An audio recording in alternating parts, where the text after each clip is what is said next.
All right, time for podcast. It's about time we had a song to raise them up and make some noise. This one's for the boys.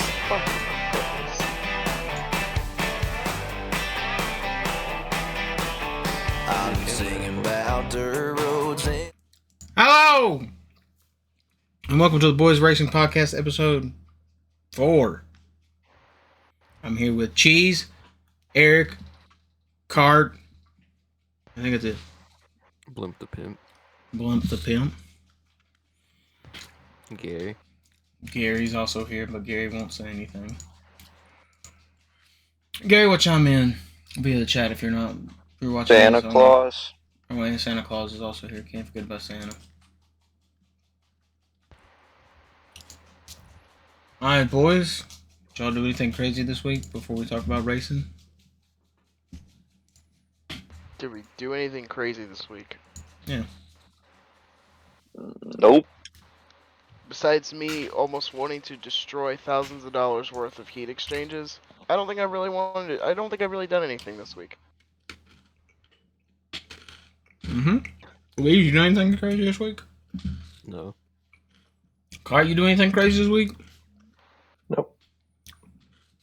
Did I do anything crazy this week? No. Yes. What? Wait, I did do something crazy. I beat 2 games this week. I'll take that. Beat Mafia 1 and 2 this week. Wait, you said crazy. Not interesting. Those are two different things.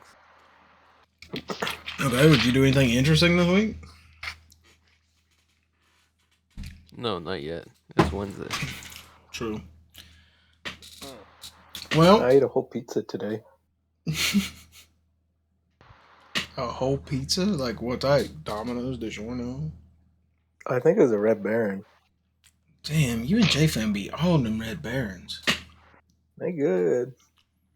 Yeah, Red Baron isn't bad. I want to try one of them California Yeah, Pizza Kitchen ones, but I they're just expensive. eat those screaming Sicilians, you know. No, I've seen- California Pizza Kitchen, like the one at the store, they're not the greatest. Oh, yeah. Screaming Sicilian is pretty good. I had it a couple times. They also have the slices now. Bear.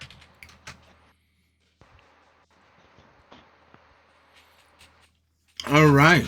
Well, since nobody did anything interesting or wild this week, Yeah, there's nothing interesting. we're going straight in to. Actually, let's talk about the Boys Racing League or the IC Racing League. We'll talk about that Yeah. first. Let's do that. We had a phenomenal 26 lap race at Daytona Road Course. 26, 25, 24, somewhere. Something like 23 that. lap. Yeah, 23 laps. At Daytona Road Course, big fuel mileage race for the boys in our Miatas. But then at 8 laps in, we had a lightning strike, so we all had to go to pit road and sit for 30 minutes. Lightning strike is an understatement. And the racing was actually pretty decent. Nobody really did anything crazy until after the lightning strike, which Eric got plowed off the racetrack. That's it. It's disgusting. Disgusting that I got fucked out of that one. And then it was like a 4-car breakaway. It was Gary, me, Louise, and Cart. No, it was Cart. Was it Cart? Or Yeah. who was the 4th? Yeah, it was you. It- Yeah, Yeah. it was card. Something like that. We had a 4-car breakaway while J-Fam, Isaiah, and the rest of the field was saving fuel, trying to make it on a crazy strategy. And it wound out with Cart coming home in victory lane after missing the bus stop by a country mile. Sure. Made up 30 seconds to the win. That is fucking hysterical. Man missed the bus stop by a mile. But the lap before, okay, this is where we'll go into it. The lap before Cart missed the bus stop, every one of us in the front four missed it by a mile. Gary missed it, Cart missed it, Louise missed it, and I missed it. We all just went through the dirt. Track was changing. It was changing fast, and we was not prepared for it. But Cart got the big win in the IC Racing League. Cart, how do you feel about your big W? I feel good because Daytona Road Course was kind of the track that I was the least confident at. Louise, how do you feel about your second place finish of the season? Horrible. Bro, honestly, I don't think I'm gonna get a win this season unless I somehow luck out at Watkins Glen. Always the bridesmaid. Yeah, Always the literally. bridesmaid, never the bride. I think at the Clash I finished 3rd or 4th. I don't remember. Third. Yeah, the Clash you finished third. Close enough to 2nd. I think you're running down second, actually. I ran out of gas passing Isaiah on the backstretch. Yep. I had to make it somewhat interesting. You didn't save fuel at all the entire race. Nope. Didn't need to. My strategy was perfect. I was just half a track short. Was it? That doesn't sound perfect to me. Gary also ran out of gas. But Gary ran out of gas closer he ran out coming off a 4. Yeah, he ran out closer than I ran out. I ran out the bus stop, which I called in the broadcast in the race. I was like, I'm running out as soon as I hit the bus stop, and I didn't even make it that far. I ran out. I passed Isaiah in 1 and 2 on the banking, and as soon as I got clear of him but got back in front of him, it just went boom. I was like, oh, there it goes. I'm surprised I even made it. I didn't run out. Like as soon as I got to the start finish line, I was at like what 0.4? I hit when I hit the start finish, my car stuttered as soon as I took the checkered. Oh shit! So I pretty much nailed it on fuel. I'm not gonna lie. I had that lean cranked up all the way. If I was full power because I saved to the end. If I had went lean the whole last lap, I probably would have made it. But we were all battling for position, and I was like, well, fuck it. If I'm going to run out, I might as well just run it the fuck out. Might as well, man. Might as well have a shot. And you didn't finish last. I did not. Slap Train got DQ'd. Womp womp. Slap Train did get DQ'd. Crazy. Now he's on probation. He's on probation for Monza. Crazy. Going into the tightest first corner of the series. I'm just gonna like lay off. I thought it was a time penalty. No, he got DQ'd. He still finished last. He won his time penalty, finished last. I'm just gonna let that chaos ensue itself when we race Monza. I'll pull Sim at turn 1. Fuck him. I'm just playing. I don't want to get banned from the league. Yeah, right. I don't want to get banned from the league race 1. Fucking A. We could vote for it. Don't we have a bye week this week? I don't I know. don't know yet. It's still undecided. Yeah, it's still undecided. If there's not a bye week, you can see it Saturday on Rowdy CW, Twitch.tv, 51. Or twitch.tv/TSBQ. True. Alright. I mean, I might. Oh, you gonna stream too, Aaron? Twitch.tv/ShootingBot12. Yeah. I might be able to stream it myself too, considering I could just do it from a PS4. True. Yeah, all the boys streaming their POV. Crazy. Alright. So now, it's time to talk about what happened last week with the big boys. The NASCAR series went to Las Vegas. A very windy Las Vegas. Wind was a factor all weekend. And we start with the Truck Series, which was sort of like Atlanta. Very much snooze, breeze of a race. Nobody crashed. Timmy Hill had an electrical failure that put him out. Oh, the 41 wreck, but he still putted around to finish. And then the 5 also wrecked. But the only car out was Timmy Hill. Sad for Timmy Hill. And Raja Karuth will get his first NASCAR series victory at Las Vegas. First truck series win as well in his second season. Followed by Tyler Ankrum, Corey Heim, Taylor Gray, and Christopher Bell. Boys, you got anything to say about the truck series besides it was a tame race?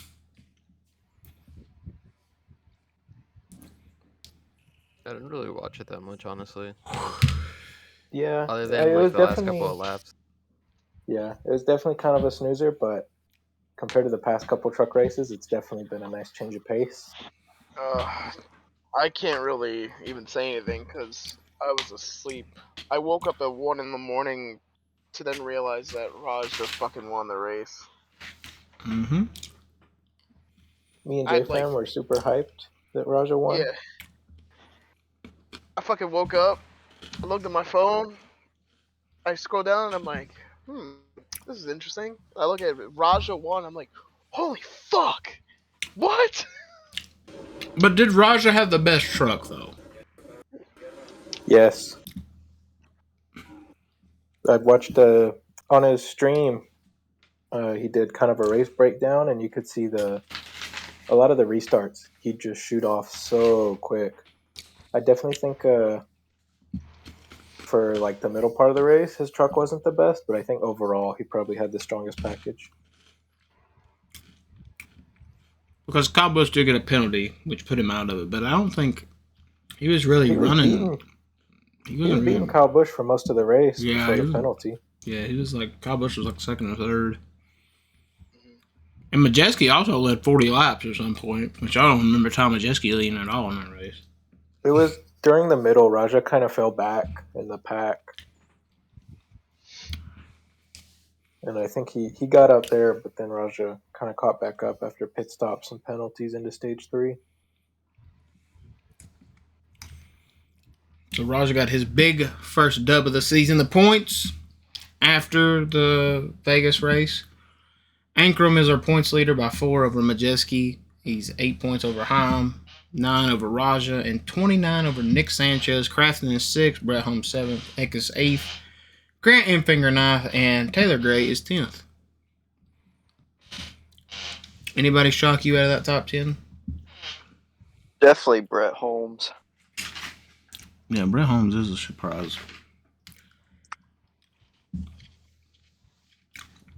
Notables on the outside looking in, though, is Dye, Friesen. Timmy Hill 16th. Oh, and Ben Rhodes, the defending champion, 17th. Yikes.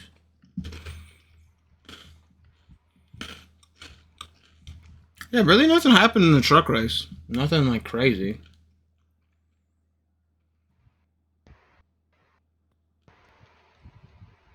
It was very tame from what I could tell.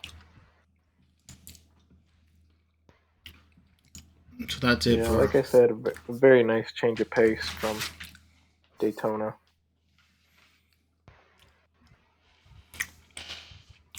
So the next race, I know nothing of because I was at work. The 2024 Leuna is just called the Leuna. Only thing I saw was like the last 2 laps, and John Hunter Nemechek won and break Chevy's streak of wins in Chevy's streak of 7 for 7 on the first 3 weeks. Followed by Custer and Chandler Smith. So somebody want to take over and tell me what happened in the Xfinity race because I did not watch. Having watched it, I have 0 notes on it. It was pretty much a snoozer. Yeah, nothing I have really happened in that nothing. race. Nothing happened. John Hunter dominated the race. It was long green flag runs. A lot of people hope for cautions at the end. I mean, nothing really happened. It was mostly just John Hunter and Chandler Smith. Yeah. So technically, I was right on a prediction. I said that somebody would win a race, but I was wrong on the winner. But I was right with the team. I'd hope somebody would win the race. Yeah, who would win the Yeah.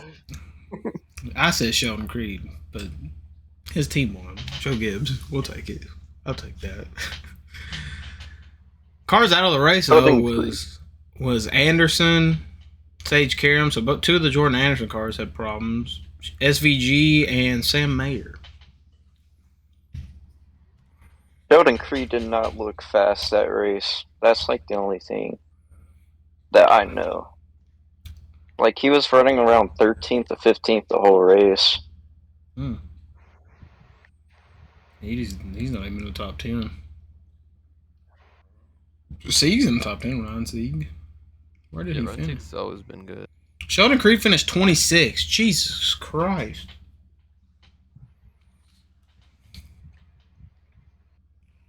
I don't even know what to say to that. Boy, I was wrong on my prediction. That reminded me never to talk about Sheldon Creed ever again. Holy hell. Haley Deegan, top 15. Apparently, y'all said she was fast. Although she was faster in some of the cars. Not really. I mean, in comparison to some of her runs, she looked pretty decent. She beat a couple of cars that are normally pretty quick, but they were also kind of lacking a little bit of pace.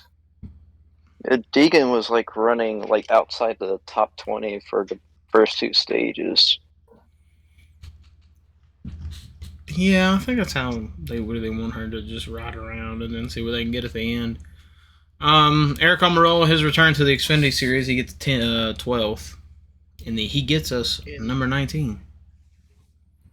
Yes, he's also supposed to have this weekend. He's back in the car. He's running the bowling car.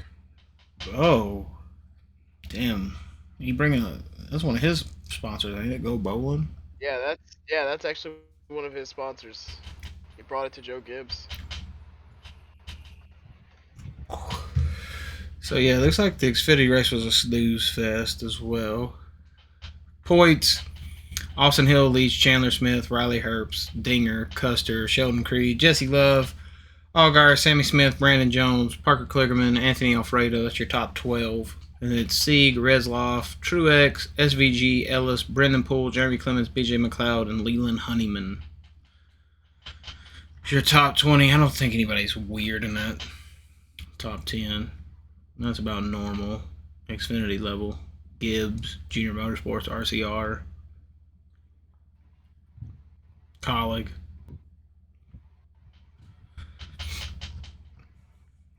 Anybody else want to say anything about the Xfinity race before we jump to the big boys with the big toys? Nope. Not really. All right. Well, now we're heading to the big boys with the big toys. The NASCAR Cup Series Pennzoil 400 presented by Jiffy Lube.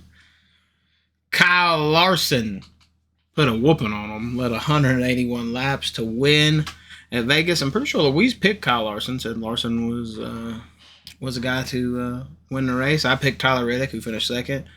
Blaney would come home third. Chastain fourth. Ty Gibbs fifth. In a race that I thought was actually pretty fun to watch. What y'all thinking? It's not as good as the first watchable. two. It was not as good as the first two races, but it was decent. As far as I mean, it was enough. I think, in my opinion, like the pace was pretty good for the most part. as far as Vegas races go, it was pretty all right. Watching some of the guys, we saw William Byron get smoked with a trash can or trash bag, which really kind of ruined his That would have race. been so funny if he had smoked with a trash can. And that's the first time I think. I don't wish that upon him. But You don't wish a trash bag hit him? You wish someone threw a trash can at him? No, I'm saying I wouldn't have wished that upon him. Like a trash can. I wouldn't have wished that upon him. Like I wouldn't want that. No one wants that. Yeah, it was a huge ass trash bag. I mean, it covered his whole front end for at least 2 laps. He said he got to 350. He never pushed water, which is good because if he pushed water, he would have been 5-6 laps down. Luckily, he was enough to come back and get a top 10. Daniel Suarez showed speed after his big win at Atlanta. He did show. I don't think he showed the speed that Chastain had. Chastain was more around the top 5 all race than Suarez. Suarez was around top 10. There's a couple times Suarez would get up there and battle with the top 5, but he kind of like would fall off on their pit run. But he also had that weird strategy call at the end where they were going to try to one stop it at the end, and then they were like, "No, we're not one stopping it." Notable: Chase Elliott got 11th, or Chase Elliott got 12th. I don't remember seeing him all race long.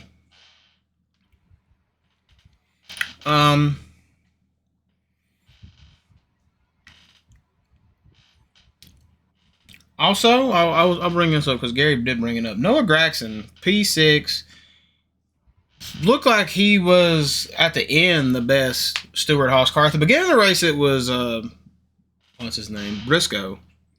Briscoe was running around the top 5 at the beginning of the race, and it was like something had completely flipped, and the 10 was the fastest at the end, and the 14 kind of fell off.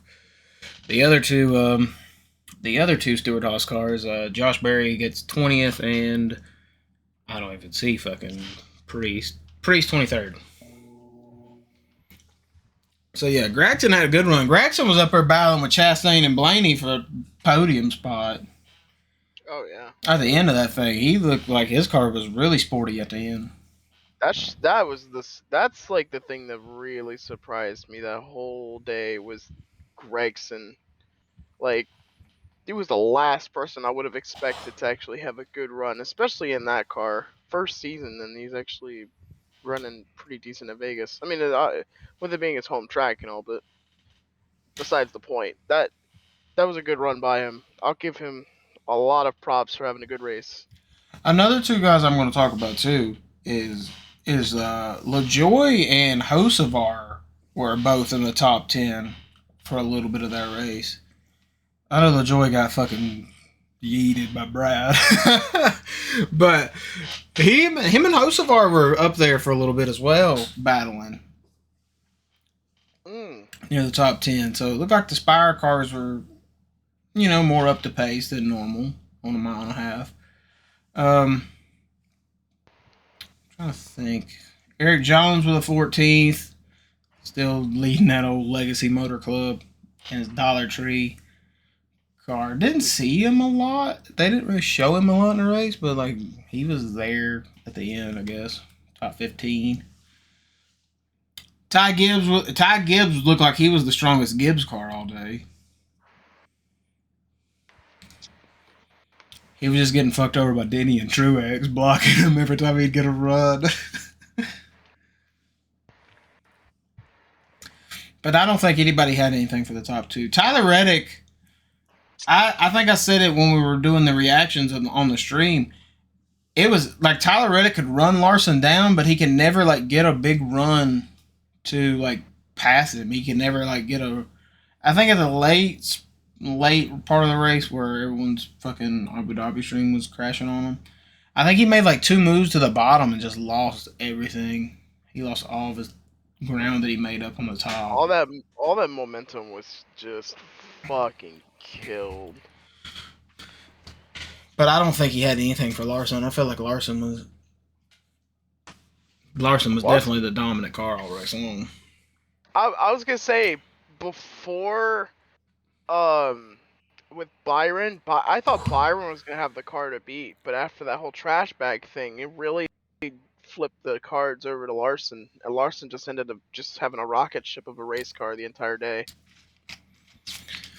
That's always, and it's weird because in the end of the race, usually Larson's the guy who's always up against the fence. And like, oh, if they're going to pass me, they're going to pass me on the bottom. But he was riding the bottom a lot of the end of that run when Reddick was right up against the fence. So it was a very weird way of watching Kyle Larson win a race because he's usually the guy who's the top dominant guy riding around. up there, but this race he was mostly on the Yeah. bottom.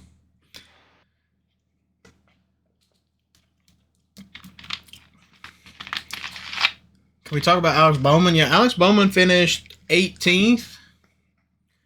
I don't really remember anything of importance that he did. Unless I'm missing something. I think I know Carson posted a video on his Twitter about him passing Bowman. No caption or nothing, just a video of him passing Bowman.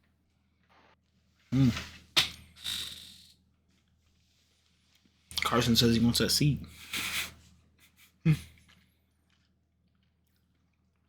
He's definitely kind of looking like the next guy to be that 48 car.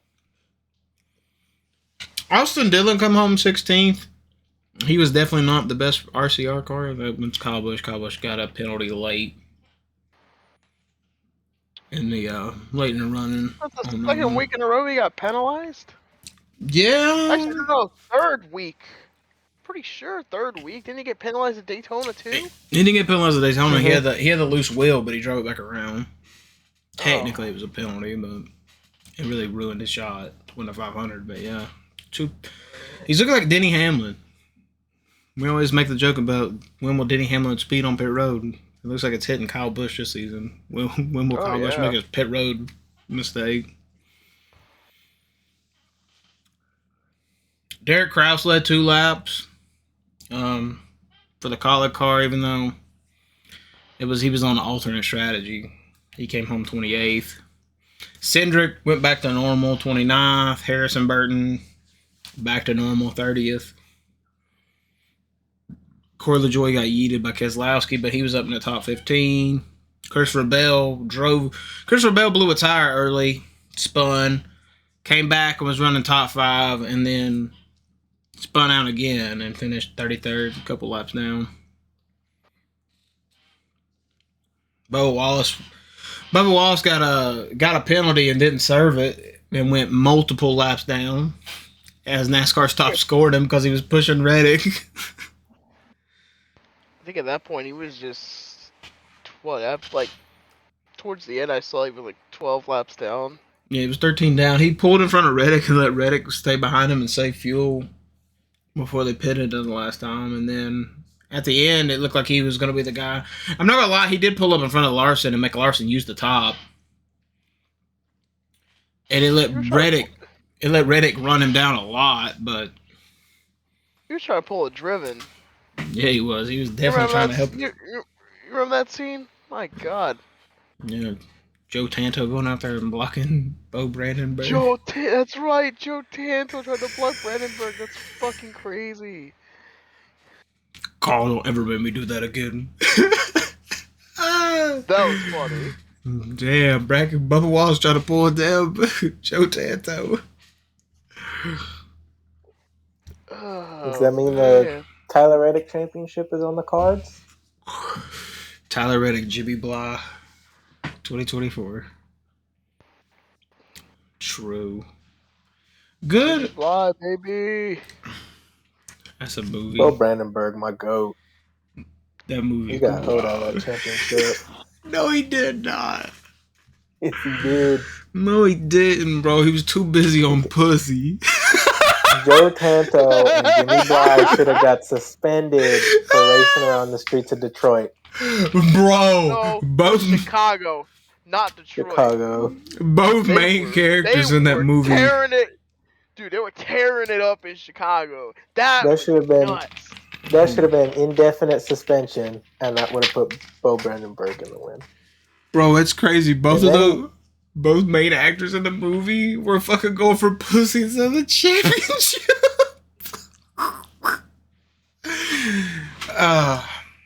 And then Bo stopped to save Memo Moreno in Germany.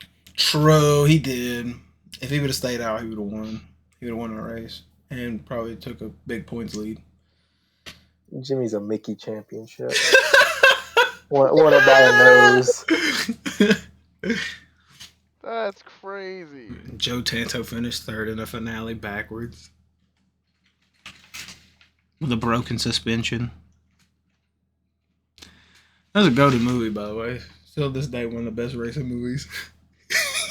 I'm kidding.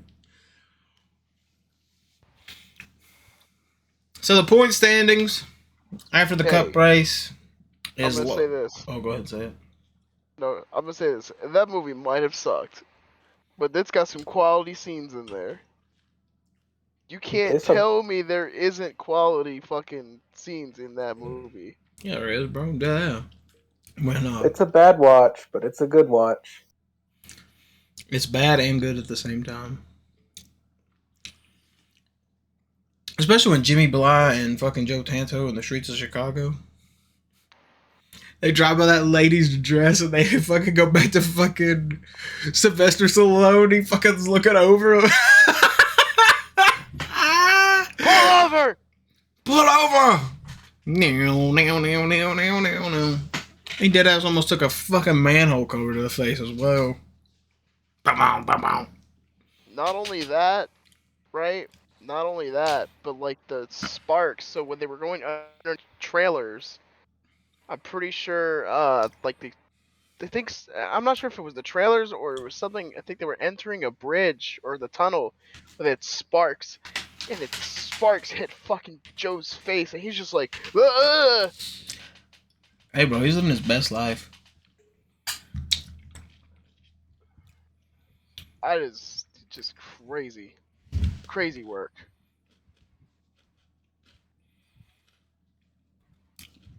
So Kyle Larson is your points leader, heading into Phoenix with Blaney, Truex, Byron, Chastain, Kyle Busch, Chase Elliott, they're tied. Suarez, Ty Gibbs, Denny Hamlin, Cindric, Reddick, Bowman, Bubba, Jones, and John Hunter Nemechek as 16th. The two weird ones in this one is Jones and Nemechek. LaJoy 17th. That whole little cluster there on the cut line is crazy.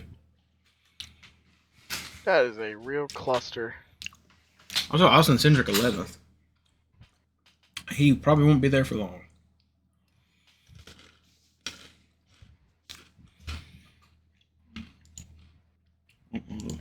My shit crashed.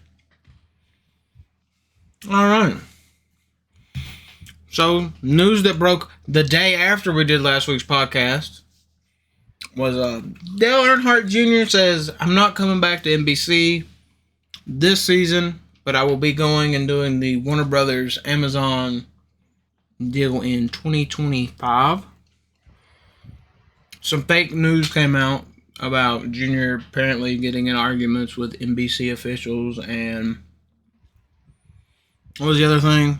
Oh, he was mad because apparently NBC was going to move to the Charlotte studios and do all the races from there. But it turns out that was fake. And Dale Jr. even... They were mad. They were mad he was looking out the window. Yeah. And NBC and Dale Jr. both said that's not the case. I even got like a message or on another Discord. I was told, "Oh yeah, that's not true," and I'm like, "Good. I'm glad that's not true because that would have sucked." I saw it on Twitter, and then I didn't learn that it was fake until I got home and was talking about it during a truck race. And then someone was like, "No, it's fake, man. It's fake. Don't believe it." And I was like, "Okay." Oh yeah.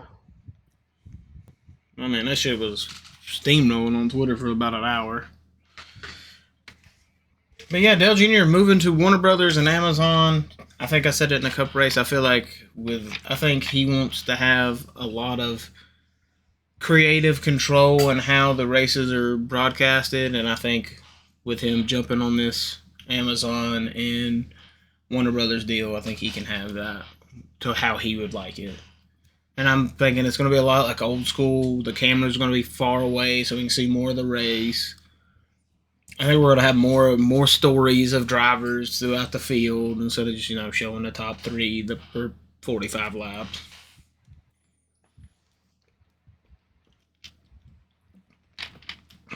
It is going to be weird not hearing Junior, though, in the NBC booth. I'm going to have to get used to hearing Jeff Burton again. What y'all boys think on Dale Jr. dipping on NBC and joining the Warner Brothers Amazon 10 race 2025 deal? I'm more interested in who they're going to get to replace him. True. Or if I they don't know will if there's replace even him. going to be a replacement.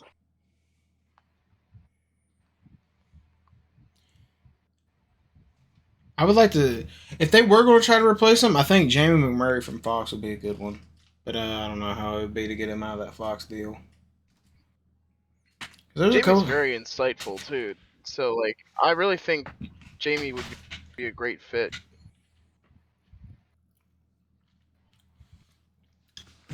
And I feel like Jamie wants to do commentary. Because, I mean, the races he did last year for Fox, when they did the drivers jump in, Tony and all of them, I think he was one of the better ones. I know Tony was really good, which, I mean, Tony Stewart's also doing NHRA full time this season, so they can't really snag him. NBC can't, but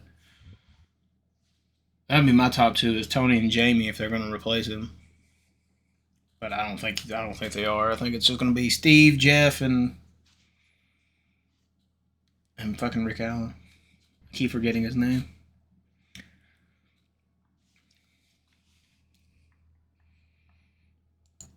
I wonder how much Amazon and Warner Brothers paid him. Did they announce that? I don't think they did. That'd be crazy if they announced like he got paid like $20 billion. I choose Jamie over Clint any day. True. Much. I like Jamie. I like Jamie a lot. He's just stuck in the Fox Charlotte studios. And now for our first new segment, F1 and WEC with Cart. Cart, what happened this week? Well, before we get to that, I was going to start still here stateside.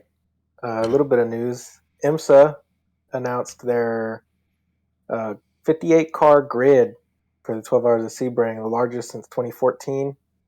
It's got a record of 11 top-class cars. Hmm. Oh, yeah? And then, yeah, another little bit. Indy starts next week, or this week. IndyCar, yeah. Yep, IndyCar, yeah. They Yeah, start this at week. St. Pete. You have to tell me when that Sebring race is, because I do want to watch some IMSA. Okay, I think it's because WEC is maybe in April. WEC is too late for me. That's like 3 a.m. Yeah. But on to WEC. A lot of controversial BOP balance of performance changes. The defending champions, the Toyotas, they got hit with the heaviest car of the entire grid. Really? Yeah, and because of that, because the way that Qatar is, with it being an F1 track, the circuit is super smooth, and they had a lot of graining on their tire, which had them really slow, because they're so heavy they couldn't really get enough load into the tires to get them to work. So they'd stay cold, they'd get grained up real bad, and they just couldn't have pace. But Nick DeVries did a masterclass in qualifying for him, put him P2, but over the course of the race, they just kind of fell back.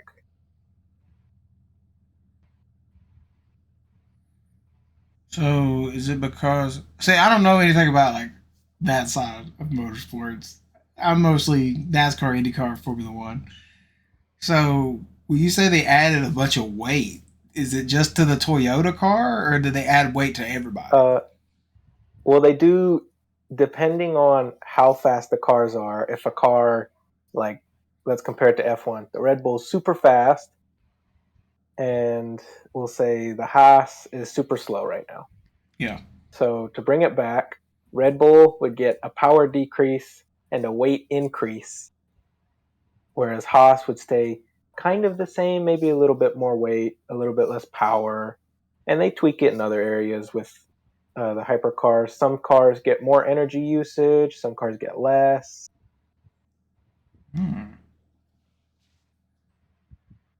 So it's not always a sound science, which is what a lot of people get mad at if you're diehard manufacturer fans.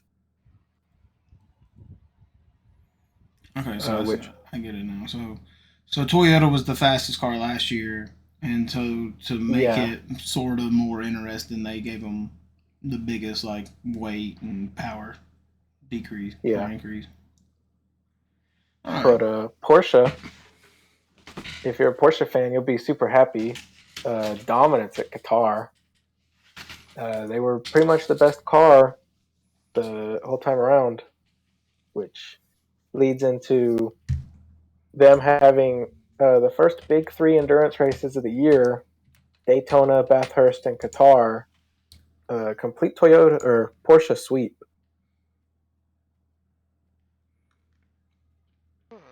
Hmm. Oh yeah. So if you're a Pretty Porsche handy fan, too. you're living in luxury. Yeah. And the driver for one of the Porsches in WEC, Matt Campbell, he's the he was one of the winners of Daytona and one of the winners of Bathurst as well. Put it on pole at Qatar by I think 2/10 over Nick DeVries, tenth and a half maybe. But he had a really great race. Just kind of got caught out. But it was the number 7 Porsche, I think, that won at Qatar. Yes, at Matt Campbell season. Yeah, pretty much. He's looking like a whole different kind of driver right now. Hell yeah. But one of the cars, the Peugeot, nicknamed the Wingless Wonder, had we had high hopes because it's the last race that they're running without a rear wing before they change the car. And for this one, their BOP looked really good. They're the lightest car and the most powerful. Qatar's a really smooth circuit, so it really suits the ground effect that they're running on their car. But one of them just was kind of off the pace. The other one was close. It was fighting for the win at some point. And then 2 laps to go in second place, the car shut off into the last sector. Hmm. And I believe Jean-Eric Verne crawled it just before the finish line. And to try and get it over the line, he used the ERS system on the car, the battery, to drive it forward. And because of that, with 2 laps to go, was disqualified from the race.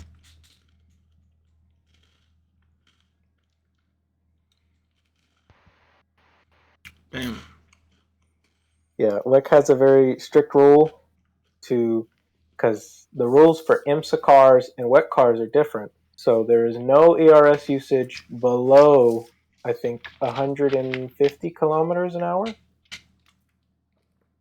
Because they use the ERS system on the front wheels, whereas IMSA can only use ERS and ICE on the back wheels.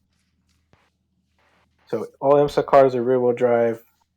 Some WEC cars are all-wheel drive.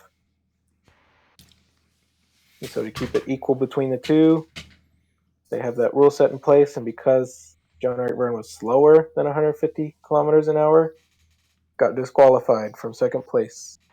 2 laps to go. Damn. So he just like Slap got DQ'd. Crazy.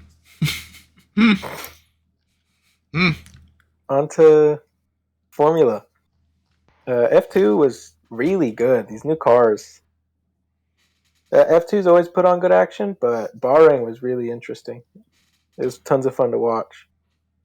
Surprisingly, the favorites of the season, the team called Prema, just were way off the pace, which is surprising because the past couple of seasons they've had the best cars in the entire series. They're always the best cars They, in the F1 games too. The Prima. yeah, they pretty much they've been so good that people say, "Oh, well, he won F2 in a Prema, so his F2 title isn't as impressive as someone else's who didn't win in a Prema." Hmm.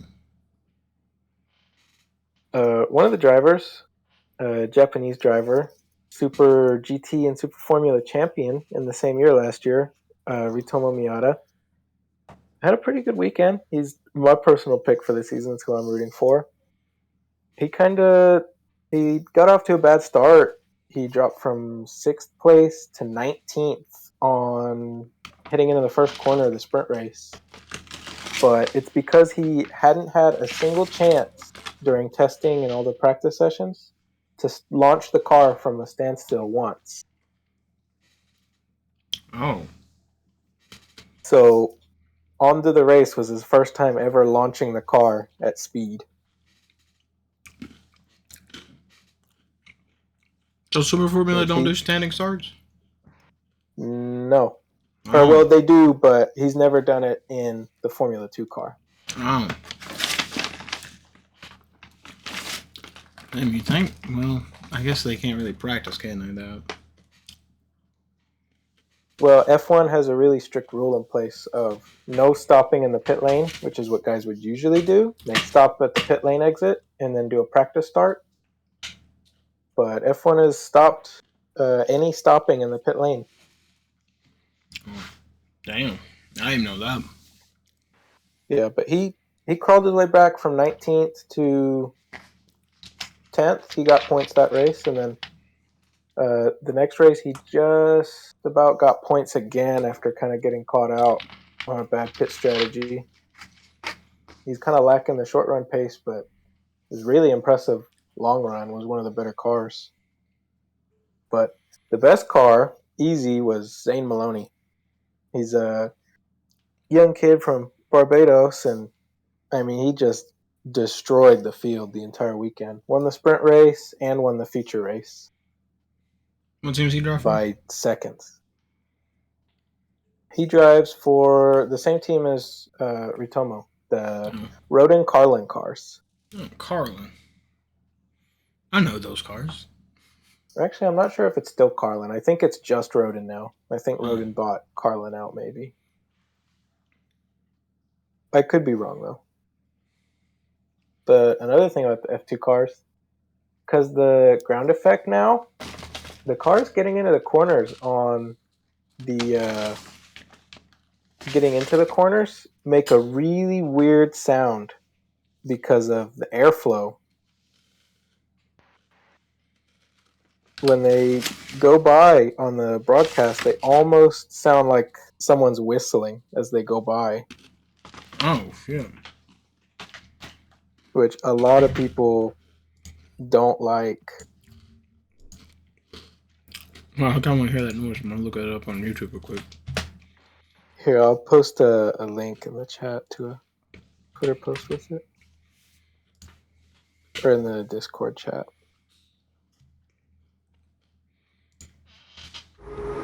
And the new season is underway. Good launch time from our pole sitter who has the lead.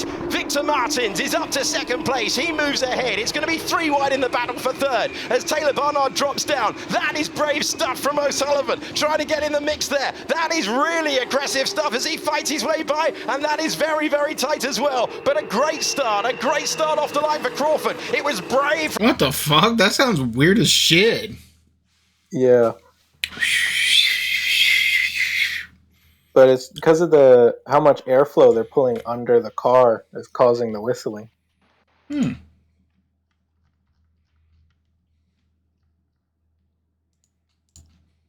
yeah, Zane Maloney Masterclass for F2, which brings us to F1. The qualifying had everybody kind of fooled. Charles Leclerc was super close to Max Verstappen. In fact, he set his second qualifying time was faster than Max Verstappen's third qualifying time. But when the race started, Max Verstappen did as Max Verstappen does and walked off. He put 20 seconds to second place, Sergio Perez, who I think was another 10, 15 seconds away from Sainz in third. Damn. So the Red Bulls are still the Red Bulls. Pretty much. Team surprising. Alpine. Well, it's not surprising if you've been keeping up with how they've been doing. They're in a really tough spot right now. Definitely the slowest car. Definitely the biggest struggle. They just had, I think, 2 of their lead team resign from the team completely. I did see something on Twitter about one of them resigning. Yeah, they're in a really rough spot right now.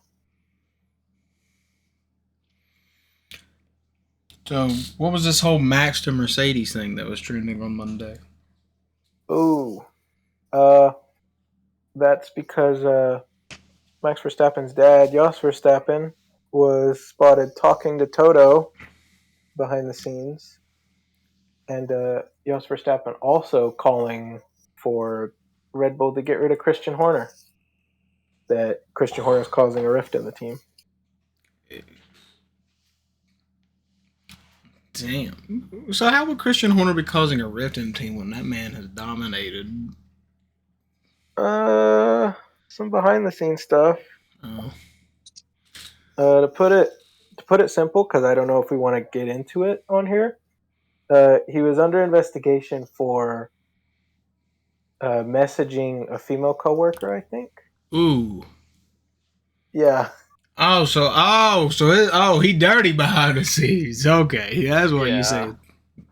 He a freak. I bet. I don't know how. Like, he's married to Ginge Spice. What the fuck? I don't know either, but he's staying with the team. Red Bull cleared him, but I've also heard that it was because he was going to take legal action into it, and so they decided not to. Lots of rumors flying around about that, and lots of rumors flying around about Max. Typical F1 rumors everywhere. So what Twitter? So what Twitter was saying is true. F1 on track product sleep. F1 off track product we awake for. Pretty much. But not rumor is Yuki Tsunoda and Daniel Ricciardo. There's a little bit of beef between them during the race at Bahrain. So they're the teammates at Cash App Visa. Yep, Visa Cash App Racing Bulls, also called RB. Towards the end of the race, Yuki Tsunoda on, I think, the medium tires was slowly catching Kevin Magnussen for 12th, 13th, one of those positions. I can't really remember. Yeah, it was 12th Kevin Magnussen was in. But Yuki's catching him, got up to the back of him, was starting to work his way to make a pass. Daniel Ricciardo catches up on a soft tire. The team orders Yuki to get out of the way. Yuki is not happy about that because he just started working on setting up a pass. And Daniel Ricciardo went past. Yuki angry on the radio. And Daniel Ricciardo didn't get the move done either. Because I think they left it up with 2 laps to go for Daniel to pass Magnussen because Yuki didn't want to let him by. Yuki was quite a bit stubborn on that. Yuki's been there for a while though, hasn't he? I think this is his 3rd year at or 3rd or 4th season. 4th season at RB. I was gonna say AlphaTauri, but same difference. Mr. Ricardo's what, 1st or 2nd? I guess he drove there when he was a rookie. Yeah, he drove there before. I think technically his. Let's see. I think he drove 12, 13. No, I don't think he was there. Look, Isaiah. It's close enough to.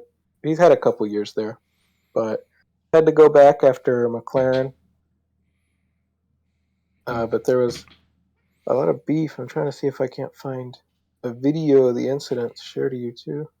Well, you found that video. Here it is.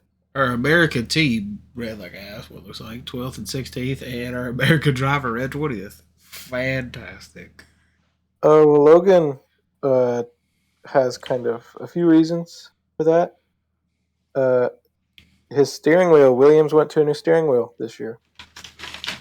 Gone is the display on the dash, and their display's now in the wheel, which causing a little bit of issues. Oh. Logan's brake bias went all the way to the front and locked the tire, so he had to pit for a new steering wheel. What the fuck?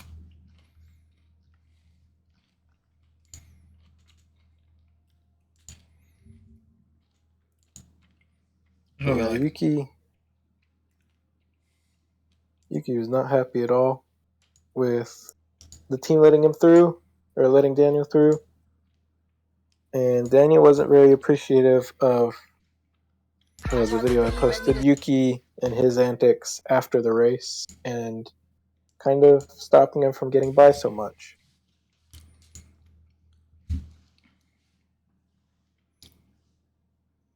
Oh, damn.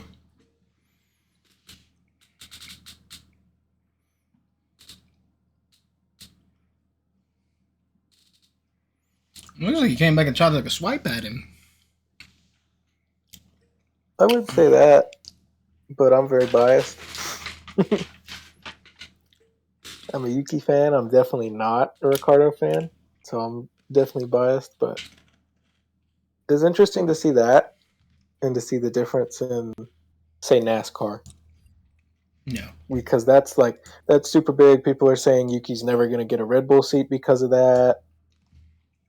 But we've seen way worse between teammates here in NASCAR. That's a pretty commonplace against teammates to just kind of drive by them angry. Drive by him and give him a bird out the window. Yeah. So that kind of does it for F1. But F1 Academy, they start this weekend. It's F4 cars with an all-female grid. They're the support race for F1 not Qatar, at Jeddah this weekend. Mm-hmm. And they have two very interesting drivers. One for me, I followed her endurance career, Dorianne Penn. And one for you guys, Leah Block. She'll be racing as a Williams-supported driver. And this will be her first season in a single-seater open-wheel car. So when you say F1 Academy and you said it was an all-female series, is that like the W Series used to be? Yes, pretty much. But instead of driving F3 cars or Formula Regional cars like W Series did, they drive F4 cars that are equal pace with every other F4 car. Because I remember the W Series had like Decker, Tony Breidinger, Amber Balkan was in. Are you remembering that right? Yeah, Decker was in W Series. The first year when it wasn't formally a series yet. They did like a couple races and then quit. What?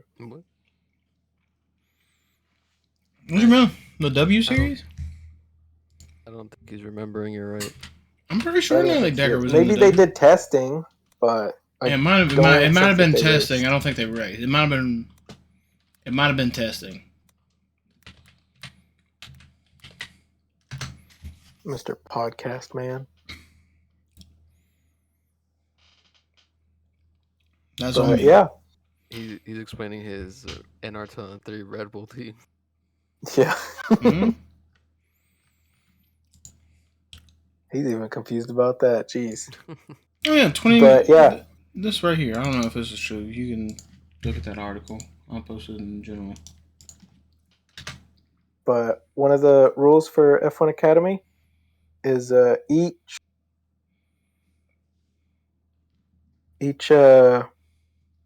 team. I think they have 3 drivers on each team. At least one person has to be, or not one person. Each F1 team has to sponsor one driver personally. So Dorianne Penn, sponsored by Mercedes. Bianca Bustamante, she's sponsored by McLaren. Amna Kabesi and Emily De Hoyce, sponsored by Red Bull. Amna El Kabesi, Hamda's sister, sponsored by RB. Leah Block, sponsored by Williams, like I said. Oh, okay. I read that article.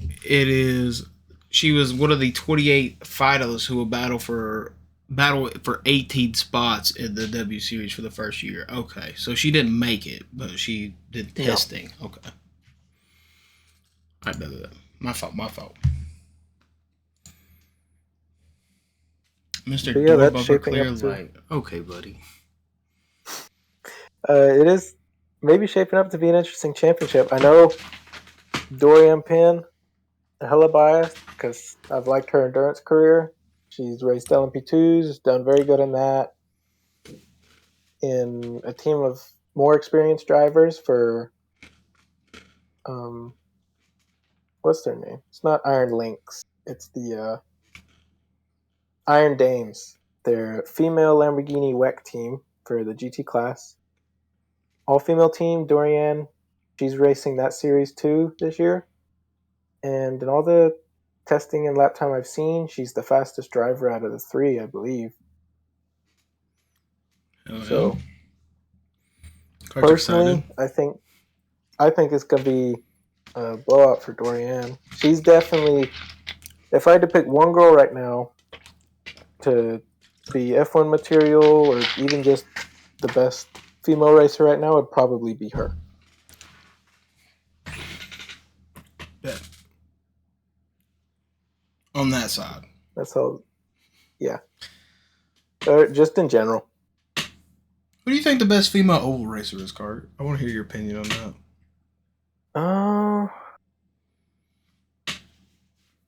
Out of the ones you've seen. I'll probably catch a lot of flack for it, but I think I have to say Danica. Because the other ones I've seen haven't been stellar, and Danica's the only one with real achievements at a top level, national level. You know what? I'm going to have to agree with you on that. We have to see, though. Yeah, it's definitely too early to tell because Danica's already done with her career, but I think a win in IndyCar is a win in IndyCar, and that's a lot more than any other girl's accomplished right now.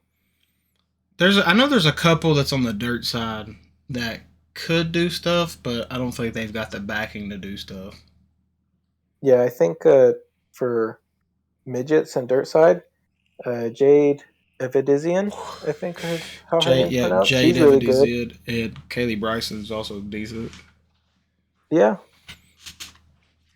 But they don't really, at least I know Kaylee Bryson doesn't really have the backing, I think, to get into She used to have Toyota backing, but this year at the Chili Bowl, she was not with the Toyota team. Keith Coons. Mm-hmm. She was with Swindell. Which I would argue Swindell's the better team to go and try to win the Chili Bowl with. And the Toyota money is with two, I guess you could say Tony and Taylor Reimer. The Toyota money definitely helps. I think Taylor Reimer is actually supposed to do a late model race this month. If I'm not mistaken, I think she's supposed to race Hickory or one of the Cars Tour races. Or not the Cars Tour, but it's the race before the Cars Tour. In a Buzzball 25 car. She'll still find a way to wreck me in Kamui. True. She'll wreck your favorite late model driver. I don't have a favorite late model driver.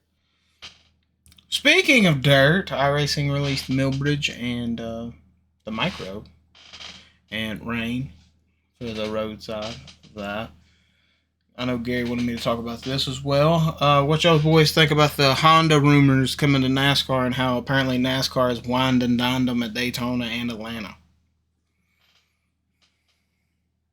I'd be interested in Honda being there.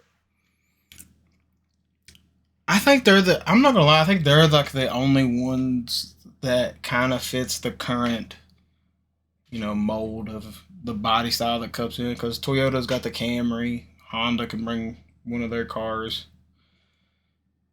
It won't fit with the Chevy with the Camaro and the Ford with the Mustang, but it would fit more with the I Toyota see. and the Camry.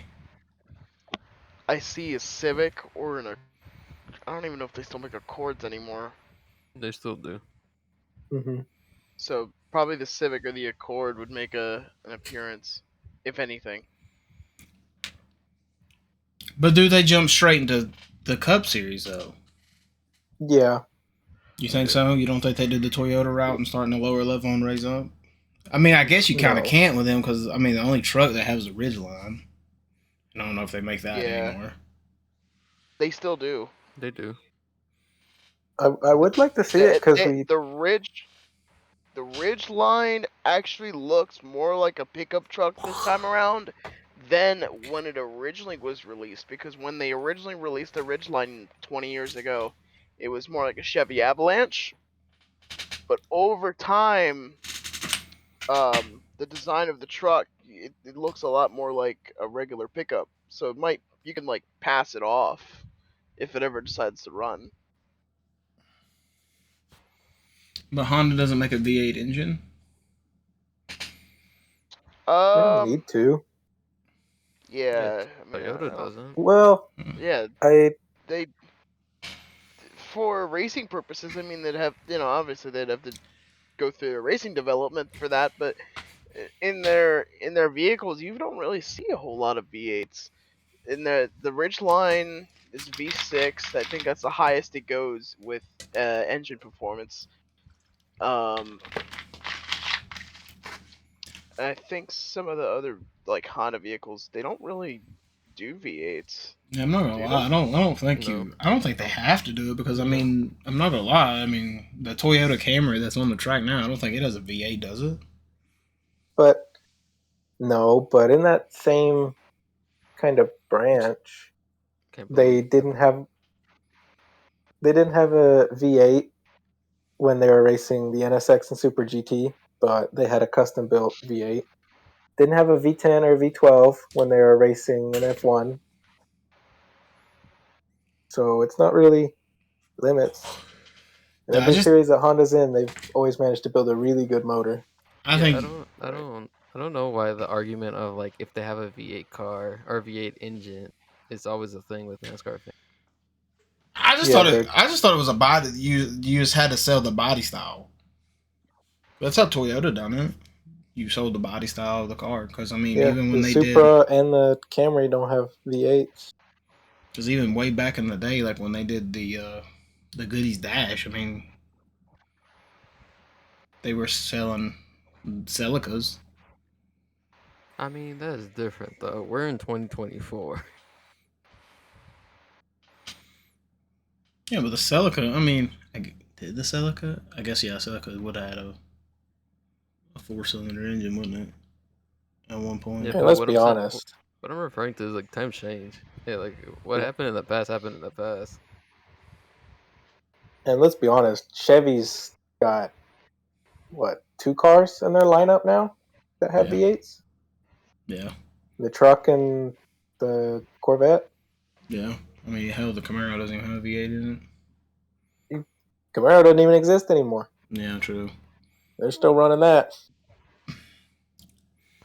I'm cool with Honda. I think Honda would come in and actually kind of be a competitor. I think Honda could come in and get big teams too. I don't think Honda would mess around and just take back marker teams. I think they want to come in and bring a big team with them,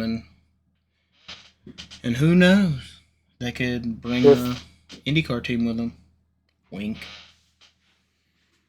No, If Honda I don't think actually, that's happening. well, if the Andretti is still planning on kind of taking over Spire, I could see Andretti maybe going to Honda NASCAR.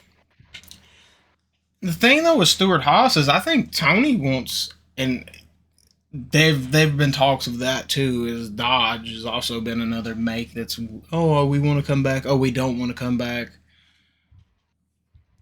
You're gonna have a Honda body but a Chevron engine. No, Honda will make a racing engine. Don't worry about that. Honda will definitely make a motor that would run 750 horsepower with the Cup cars. I will say, I don't think I've been on this ship and hill this entire time, especially last season. I don't think Spire is jumping from Chevy.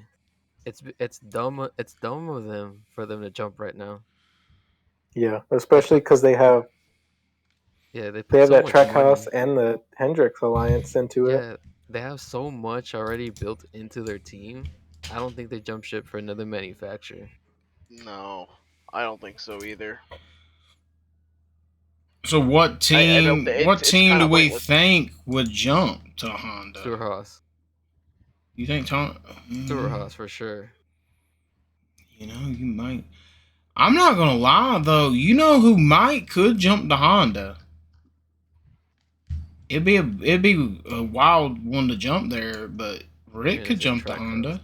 Oh, Rick has Honda dealerships all through Charlotte. He doesn't. He owns like 2 Chevrolet dealerships. The rest are Hondas. that does. I don't think that. Here we go. Okay, look. I don't think manufacturer loyalty is a thing anymore either. Fun fact: Rick owns Hendrick Cars, right? Yeah. Hendrick Cars also has BMW dealerships.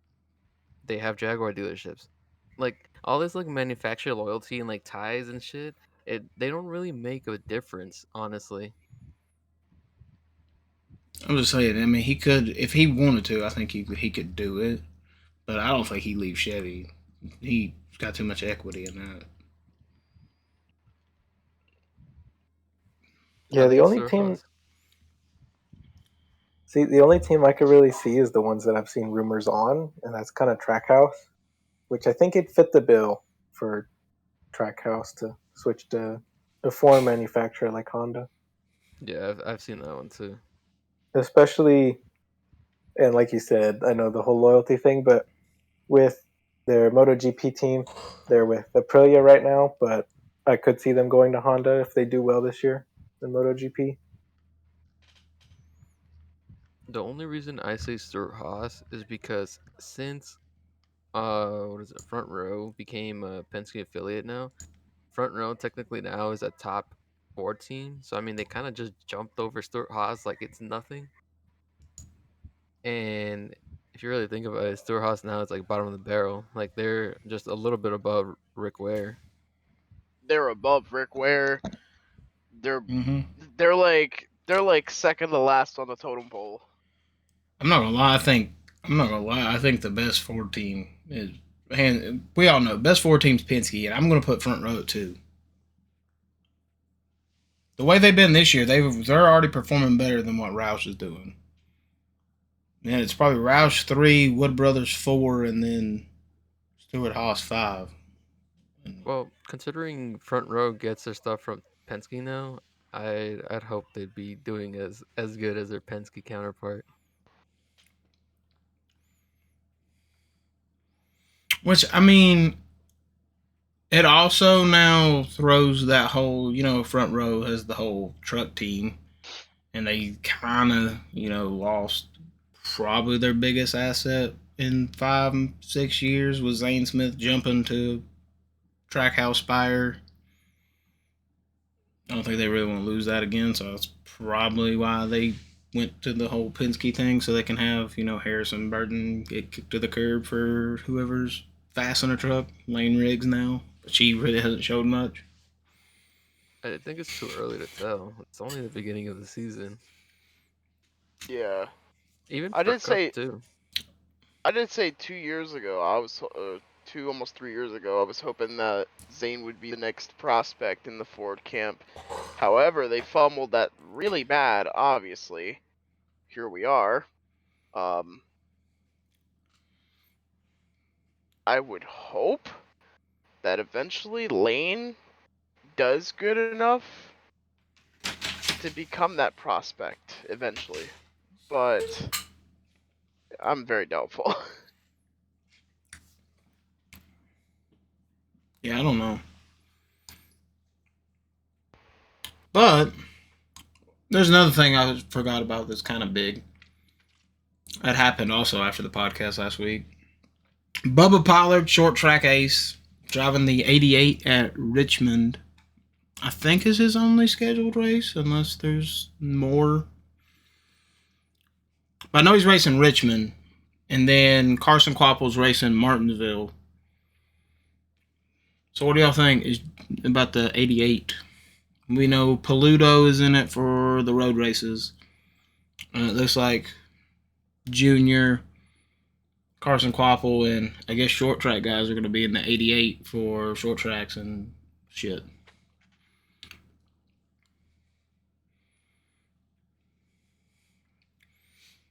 I feel like Junior's trying to do the whole let's let short track guys have a shot. Josh Berry, you saw his success. And a Junior Motorsports car. Junior pretty much got that man his cup deal by letting him drive the Xfinity 8 car. I feel like Junior's just trying to help his short track guys out. Bubba Pollard's a big one. There's some other big names I'd like to see go in the 88 car. If they are going to run most of the short tracks, I would see maybe, Boo Boo Dalton get a run at it and Landon Huffman get a shot in it. Just to see if they can carry their weight and get them possibly Xfinity truck rides in the future. Yeah, that's the other big thing that happened last week was the whole. Cause I remember you guys were talking about it when we ended the podcast. You're like, "Oh, the '88 car's got a big announcement," and it was the Bubba Pollard driving it. Oh, Junior said he's got 1 or 2 races scheduled. I think one's Bristol and one's something else. I don't remember the other race he's doing.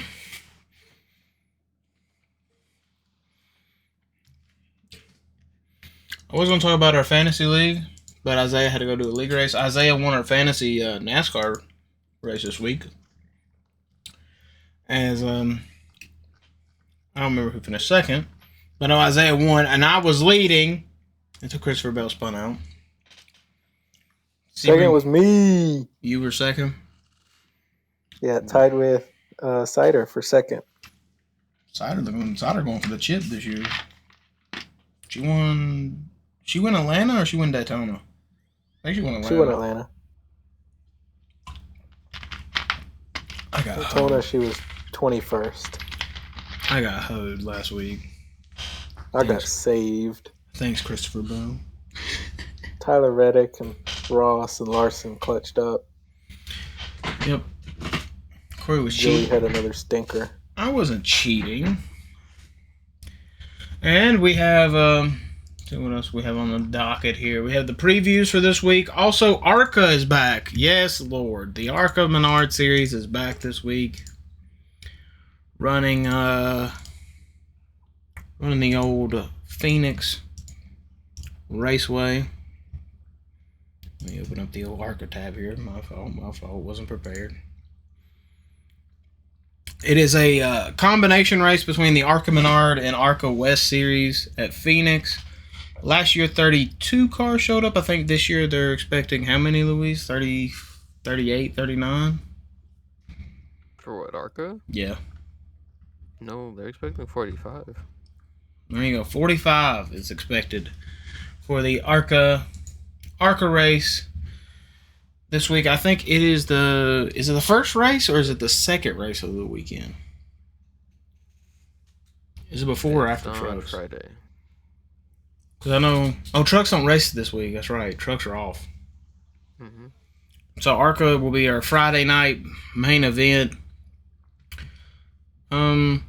Last season's winner was Taylor Rife. He was an ARCA West guy who won. We've only seen one ARCA race this year, so more than likely the Venerini cars are going to be the dominant cars. I don't know if William Swalich is Yes. racing. Is he racing? Yes, Okay. 18. Yeah. So William Swalich is there. That's going to be probably the two guys, the 3 or 4 that's going to be up front is Swalich and the Venerini cars.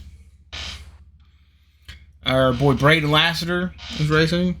He's racing for what, Fast Track? Yeah, he's driving the 10. In the 10 Fast Track car. Hell yeah. So we're going to be pulling for our boy Brayton Lassiter. But the rest of the field, I know probably Andres Perez will be there. Trying to think of some others. Greg Van Alst might be there. I don't know if he's running full time this year. I know he quit about halfway during the season last season. I need to find an entry list for that race. Y'all got anything else to say about ARCA?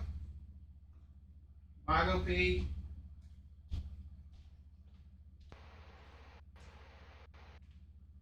Top tier professional podcast.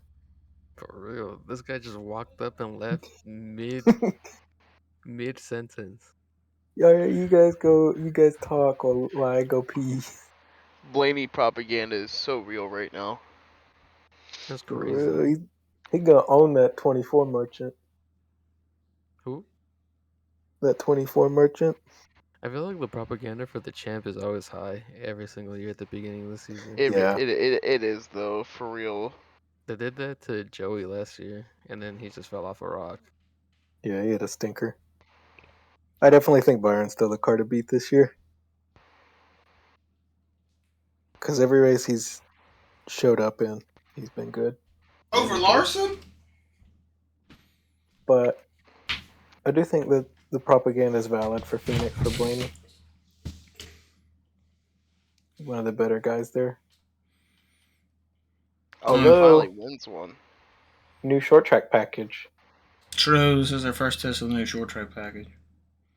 Our second test, we did run it at the Clash. It was okay Which at the I Clash. do know that we did not run it at the Clash. We didn't run a short track package at the Clash? No. Oh. Well, whatever we ran at the Clash was alright. Blaney has tested the short track package. They did the test at Phoenix during the off season. Okay, buddy. Alright, my pick for the ARCA race is William Swalich. Taking him off the board. Who y'all picking? Oh, you're doing picks? Mm-hmm. That's crazy. How do you say his last name? Swalich. Swalich. Like swallow and sandwich. William Sandwich. I ain't gonna lie, he's the only guy that I know that is decent enough to get up there and win it. I know. I'll just have to go. I know Actually- one person in ARCA. That's our boy Braden. Oh, you picking Brady? Hell yeah. I heard about Isabella Robusto's ARCA debut this weekend, driving for Venturini.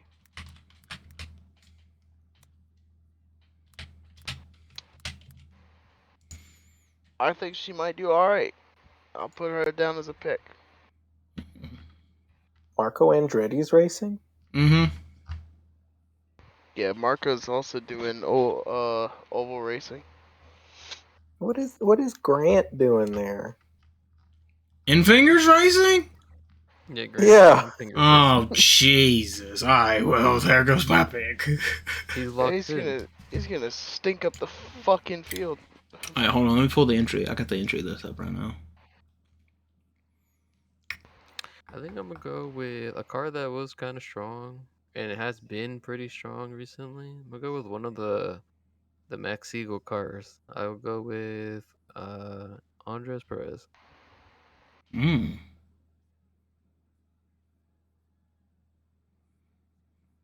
Sean Higurani's there, too. He's in the Hattori car. Yeah, he drives for Hattori now.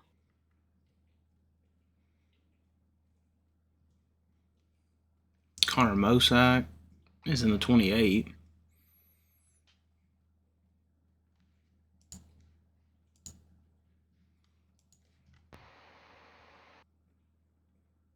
remember it's a combination race. Mm-hmm.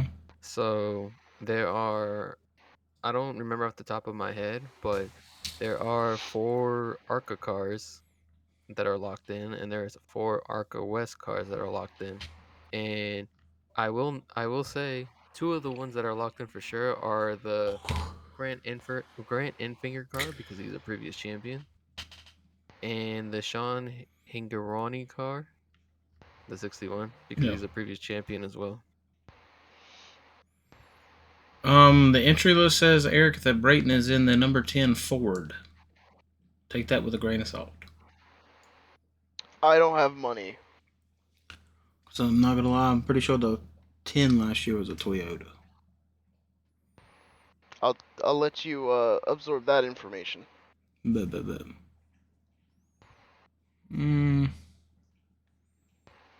Tyler Reif is in the 13 car. And Tanner Reif, last year's winner, is in a 42 car.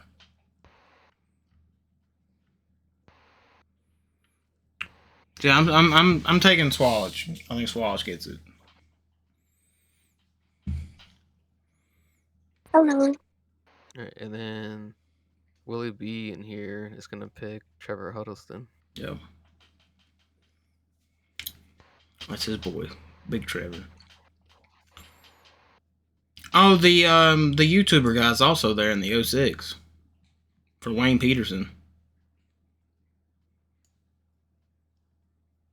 I can't think of his YouTube channel name. Camelot. Camelot? Yeah, I can't think of his YouTube channel, but yeah, he's there in the 06 car, so he's making the trip out there. All right, well, there's our ARCA picks. All right, who y'all picking for the Xfinity Series?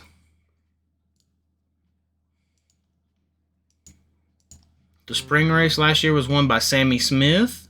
It was a Joe Gibbs dominant 1-2 for Smith and Truex. And the fall race, it was Custer and Creed 1-2. I think I'll go with Sheldon Creed. Thank God you picked him.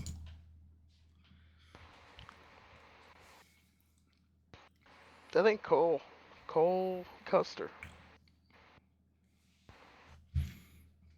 I think I'm going with a Junior Motorsports car, but I don't know which one to pick. But I'm just going to go on the safe side and pick Allgaier. I was going to pick Sammy Smith, but I'm going to pick Allgaier.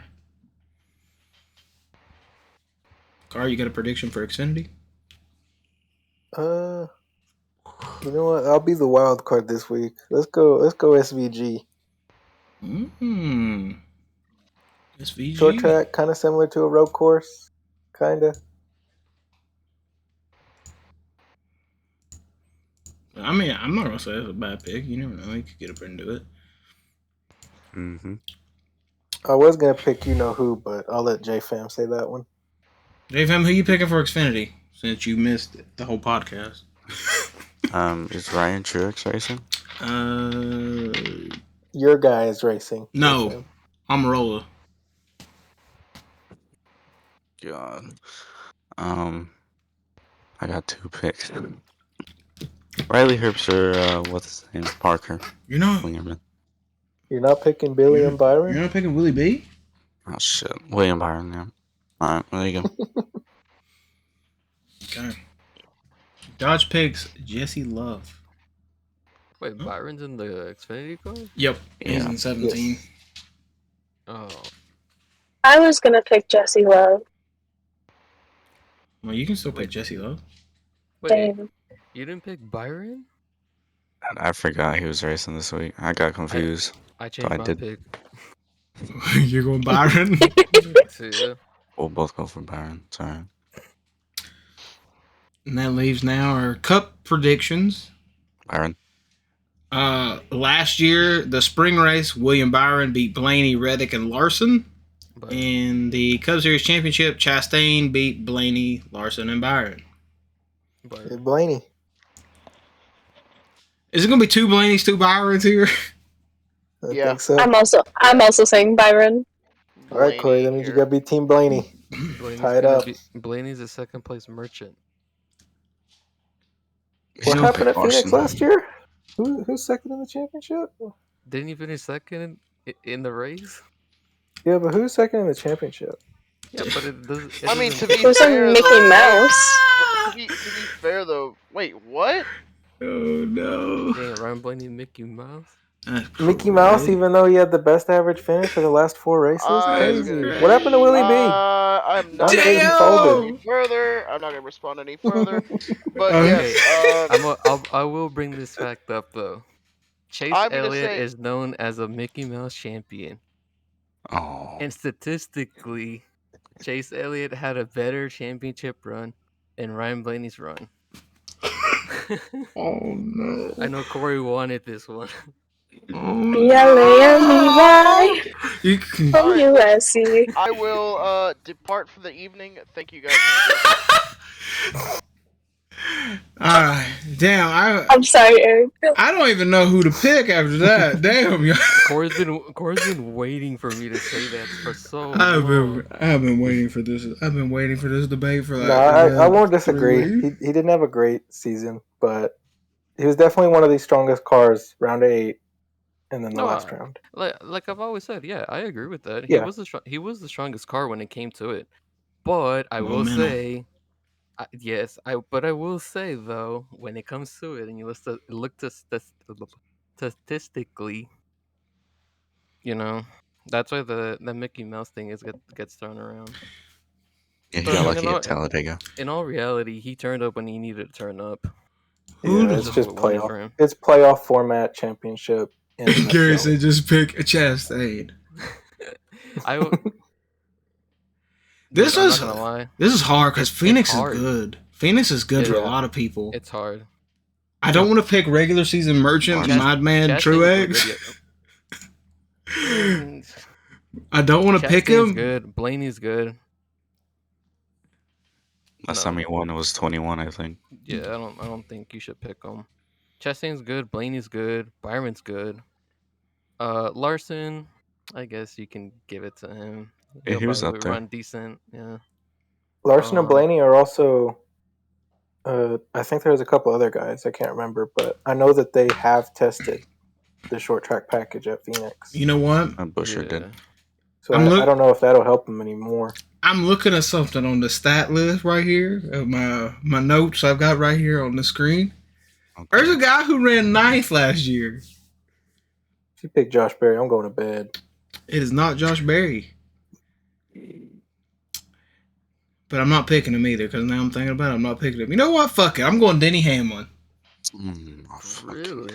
I know you were going to say Denny. I was going to say Michael McDowell. What the hell? Because looking at He beat your least favorite driver. looking at the spring race, he finished 13th. In the fall race, he finished 9th. And now he's got Penske Power. Could get him up there, but I'm gonna take this. I think Take he the needs safe. him a Penske glove to get up there.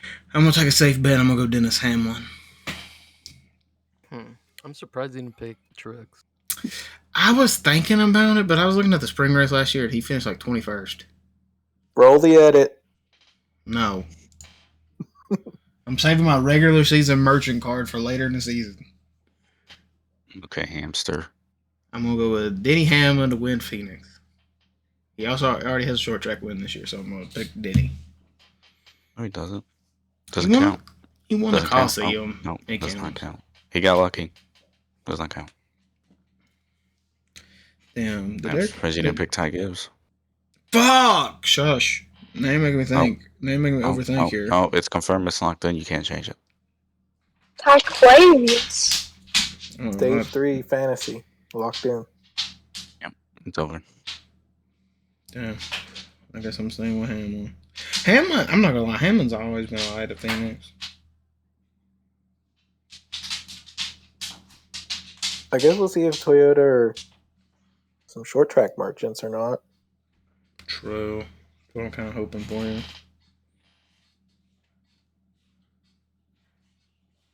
If they are, you might be good for Richmond, Corey. Yes, there. Go MTJ, Richmond and Bristol. If they're not, Dodge said Tyler Real Reddick. rough last season. Tyler Reddick's a good one too. I just didn't want to pick Tyler Reddick back-to-back weeks. I don't want to put that curse on him. Reddick's gonna be a sleeper for sure. Why not? I picked Blaney almost back-to-back weeks. Well, I picked Tyler Reddick last week, and he legitimately couldn't pass the leader. And I don't want to be in that situation again, watching Tyler Reddick struggle to pass. Jinxing isn't real. It is, bro. Have you not seen when Black Flags Matter tweets about a driver? The next 2 laps, they're dead. No, it's just a driver choking. Suarez also ran good in the fall race. He finished 11th. I don't think he's gonna get it done though. He'll run. I think he'll run okay, but I don't know about a win. I'm not gonna lie. He got some mo behind him though. He got that momentum. Yeah, but he's never seen like a short track guy. Yeah, that's what I was gonna say. If any of the trackhouse cars are gonna do good, it's gonna be Chastain, and then Suarez will get a decent finish, if anything. Yeah, I Top think Suarez 15. will probably be. Yeah, Top 15 days good enough. And I like what you said earlier, Louise, about doing was it top 10 power rankings? I think we'll do those next week, starting next week, because we have 2 plate tracks. We had a 1.5 miles this week, and this will be the first short track, so we can kind of do all the. feels bad. Isaiah already did all of his power rankings. I Did did he? my power rankings too. I think Eric left. No, yeah, we don't have to do Eric it did today. leave. He wasn't getting involved in that. Eric's like, I'm not getting involved in that. It's no beef. I don't know why he left. Yeah, It's just statistically that it's just what it is. yeah. And I it's all think he just didn't want to get lighthearted mad. It's all lighthearted, like me with MTJ and sometimes Suarez and Willie D. MTJ, motherfucker, you call him a regular season merchant every week. Because he is. You hurt my feelers every week. Hey, But until it's in good jest. Yeah, it's banter. Gary said, and my boy Joe. Yeah, Car, I shit on Joe. I Damn. shit on everybody. Car shit on everybody's driver. He don't give a damn. I shit on my driver. That's true. He I haven't seen sped that. When he sped last year, I'm mad as hell. Cider, you have a cut pick? Oh, wait, you said Byron, didn't you? Yes. She said Bayern for Xfinity. Oh, is she going? No, Byron I for said Jesse 15? Love. Oh, yeah. Do you have an ARCA pick?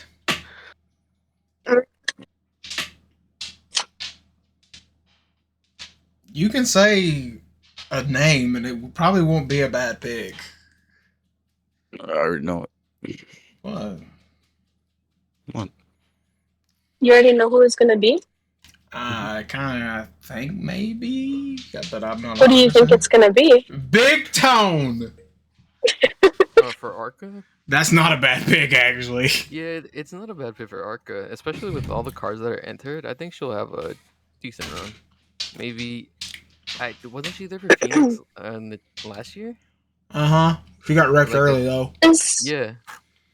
Is Amber Falcon racing too? Yes. Yeah. Ooh. The whole, I think, all but one Venerini car is female this week. It is Robusto, Balkan, and Breidinger. I don't know the other one, the 15. Let me go see. I know. do like Tony Breidinger.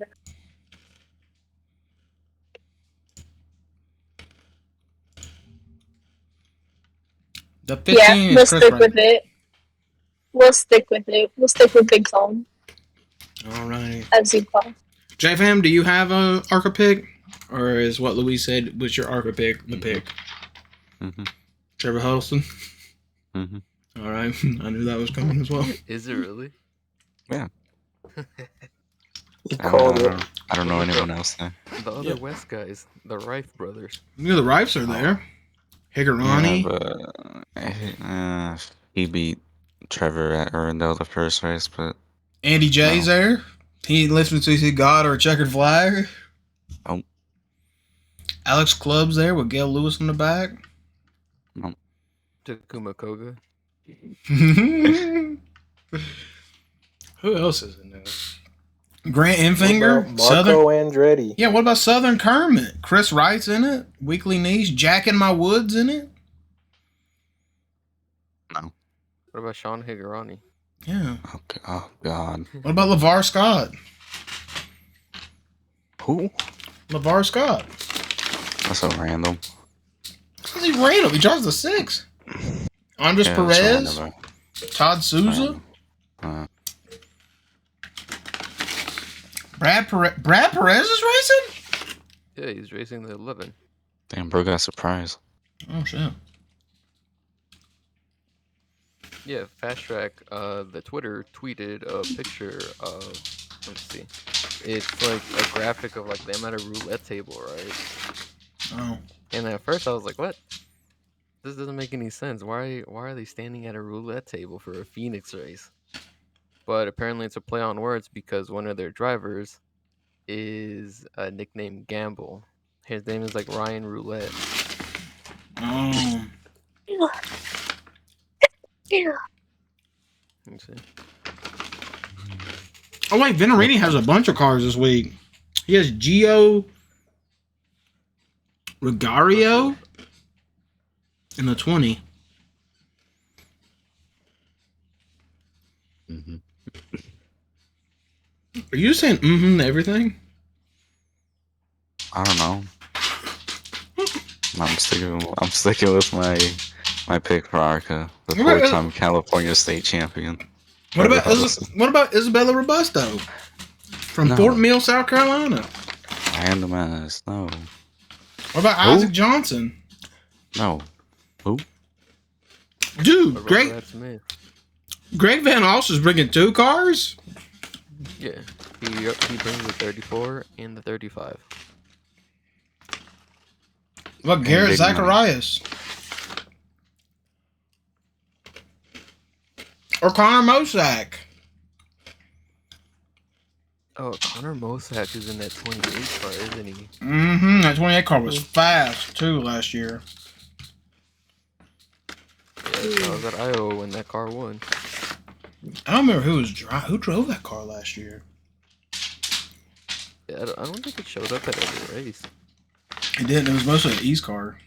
And now it's running, I think, the full thing. For Iowa, I think it was Fenhouse. It was Luke Fenhouse at Iowa that one. Yeah, that's who it was, Finn House. We like Big Finn. Here, hold on. So, See. while we're still on picks, does anybody have any picks for Indy? Joseph Newgarden. Yeah. Well, still my pick. Juan Pablo Montoya. You wow for that statement. You about 12 years too late, buddy. Yeah, Okay. the hell? What's his name? For IndyCar. These are just blind picks. I'm gonna go with Pato. He finished second Late last year. season. He finished second last season. I think I'm going for the thirsty threes. I'll go Scotty. He's fast last year. Gay pick Will Power. Well, Sorry. Power's always a good shout. Sorry, you got an IndyCar pick?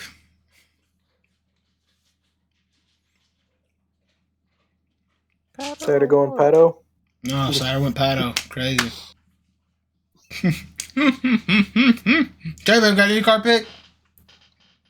Hold on, let me search up the whole roster real quick. Oh, do you want the spotter guide? No. Just say IndyCar Alexander. drivers. Just say Scott Dixon He's or gonna look Alexander up Rossi. Indy car driver ever. Alright, let's see who we got. I'll pick Graham No, I don't- Rahal. Alright, we got... You're picking Graham Rahal? No. Where's the Hendrick Motorsports driver at? Let's see. They are none. Auto Award. You're not going to pick Colton Herta? Who?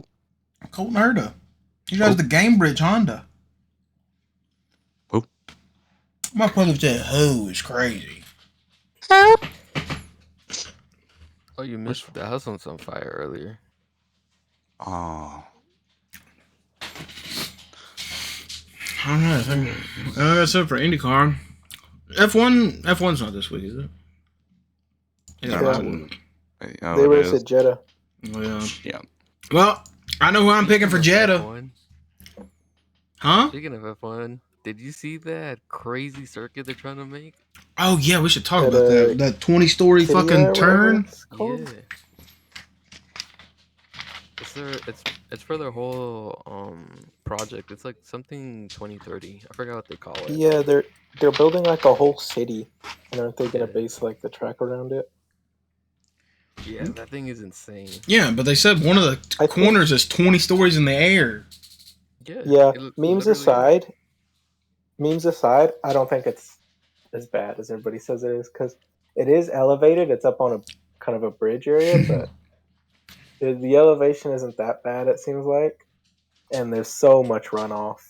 Yeah. A man And if you, fucking jumps a wheel, flies over, goes off the fucking 20 stories. there's so much runoff from the walls, and then there's even space between the walls and the edge of the bridge that I don't think that'll ever be a problem. Oh yeah, they're definitely not gonna. Rainbow Road.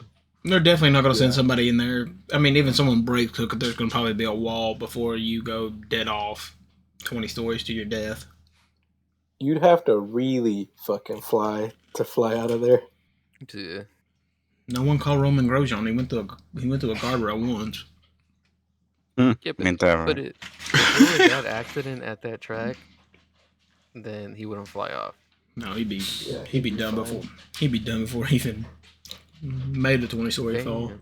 That's a There. nice pick, Willie B. You got some better high-res pictures?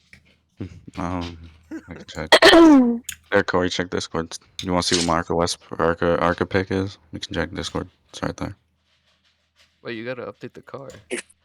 Oh yeah, here we go. Oh no. Here, I got you. Oh, here we go. I got it. Yeah. Oh my got day God. one.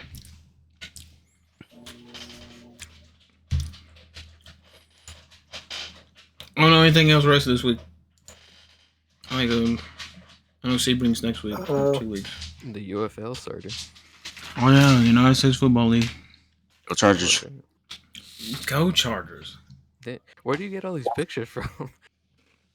Even for Instagram. Really? No, he was just a track. He did that. He lied. He was at the track last year. What? When did I say I was going to Phoenix last year? Every week. Yeah, I'm gonna go to Phoenix next week. Yeah. Mhm. You'll pay me money, and I'll go to every track. How about that? That works. All right, deal. Send me $500 so I can go to Phoenix. That's crazy. Yeah, I think this weekend is just the NASCAR series, all of those. F1 Academy, F2, F1 Indy. I think Supercross races, but I don't think any of you guys are interested in Supercross. Oh, they did goodness. Daytona. I Yeah, don't like speaking it. of Supercross, didn't they run out onto the track before the race finished? At Yeah, Daytona? there's a couple bikes left that are running. Everyone just dipped. That's okay. That's alright. It happens every week. That's crazy. Man, that's fun. Okay, Corey. You can't be like them. Alright. And that's it for the pod. Anybody got any? Oh, Never mind. IMSA Oh, there we races go. the sports car challenge at St. Petersburg, I think. Oh yeah. Oh, Jimmy So that's their GT4 and maybe LMP3 class, I think. Did you say go Jimmy Johnson? Yeah, he's racing. You know that? No. Are you old? And why do I think you're Oh, lying? that's it. What do you mean? Yeah, I think that's it. So- Anything So, else? so we done? Oh, Alright, I'll be back. blah, blah, blah. Yeah, that's it. I think that's it. Okay. Well, good night. Good night.